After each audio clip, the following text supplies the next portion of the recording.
Alright, rates are another form of a ratio. So they are ratios. They're a multiplicative comparison of two quantities, but they're more specific. They need to have different units. That's what makes it a rate.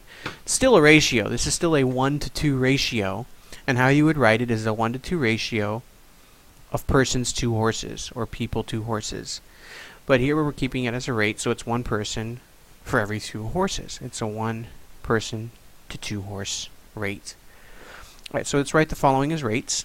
So you're going to do the same way. It's 15 applications. I'm going to abbreviate it to 18 openings. And then reduce. So if we divide by 3, we get 5 to 6 applications to openings. And that's our rate. 5 applications for every 6 openings. So try numbers 2 and 3. See if you can write them as rates in reduced form. Hit pause now. Alright, so you should have gotten 15 days to 4 gallons and 3 squished ants to 1 step. And that's rates. Alright, this is the next type of rates. These are called unit rates. And they're much more useful. You're going to see them a lot more in life after you see this, hopefully. Start noticing them at least. So what you do is you take the 5 and the 10 and you divide them. And it gives you 0.5. So watch. 5 divided by 10. It's 0.5, and that's it. You take the numerator, divide it by the denominator, it'll give you the unit rate. What we're doing is by dividing it, we're giving the bottom denominator a unit of 1. And that's why they call it 1 unit rate. We want to know how many people per just 1 unit of the other. So like on this one, we do 40 divided by 2, which we already know is 20. So that gives us 20 miles per hour. Miles per hour. Sound familiar? It should. Try numbers 2 and 3 for me. Alright, so try 60 revolutions in 5 minutes, convert it to a unit rate. 108 occurrences in 12 months, convert it to a unit rate. Hit pause and give it a shot. And you should have those two.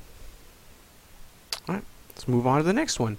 This is unit cost. It's another type of a unit rate, but we have to keep it in a specific order. So unit cost is actually cost per unit.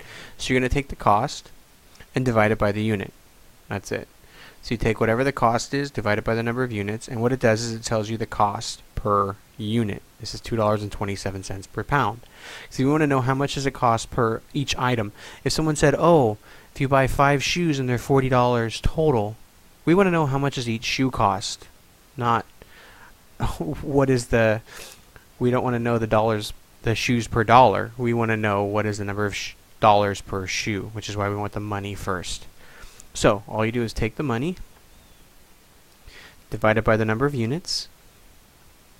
So 49.50 divided by 150, and that gives us $33 per barrel. So this tells us that if you wanted to buy 1 barrel, not barrels, barrel, 1 barrel, it's $33 each. That's what we're paying per barrel. So I want you to try number 2 and number 3 and keep the units the same. Don't convert them, okay? That's the whole point. Just keep them the same. So hit pause and try numbers 2 and 3. Give me the unit cost, the cost per unit. And you should have these. So you should have $33 per barrel, $5.67 cents per minute, and $0.8 billion per month. Don't change it. If it's cents, it's cents. If you wrote this, it's completely wrong. It is not $5.67 per minute. This is cents. It needs to stay cents. That's it. Alright, thank you.